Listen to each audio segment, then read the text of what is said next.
Trains!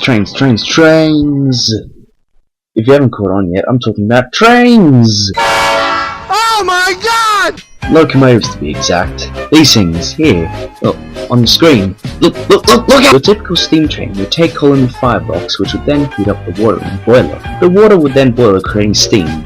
The steam makes its way to the steam burn. That's this thing, on top.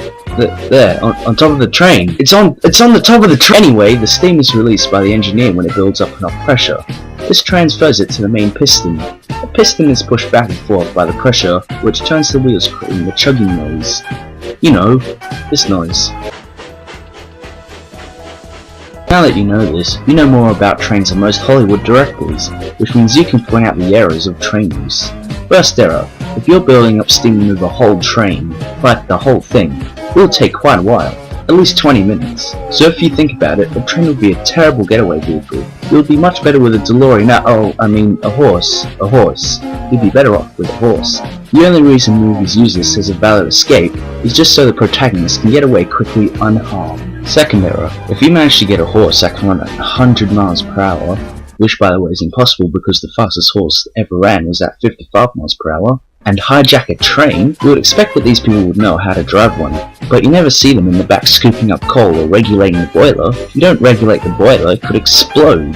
This lack of maintenance could lead to someone getting seriously hurt, and if there's no coal being scooped into the firebox, the water would stop boiling altogether, and the train would stop moving. Trains require a lot of maintenance to run, and it usually isn't shown in movies because no one wants to see pressure dials and boring coal scooping, they just want to see the action. Third error: trains aren't disposable.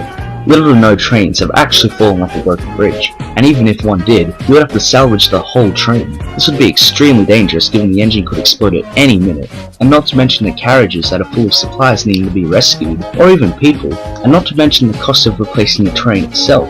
Rebuilding everything would cost a massive amount of money. How much money? I don't know, but the internet does.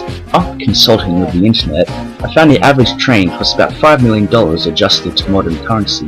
That's a lot. It could crush a whole economy if the train was destroyed. The only reason this is used is for the climactic explosion at the end of the movie destroying the bad guy who unfortunately stayed on the train. So now you know that your typical train wasn't a giant iron horse, merely because they weren't horses and made of steel, but also because they were just trains. They were restricted to tracks and were a pain to manage and fix, not to mention the wheels warping and the steel corroding, and the horrible efficiency of the steam engines. They were depicted like this because they were the best thing in the West, and nothing at the time could compare to it.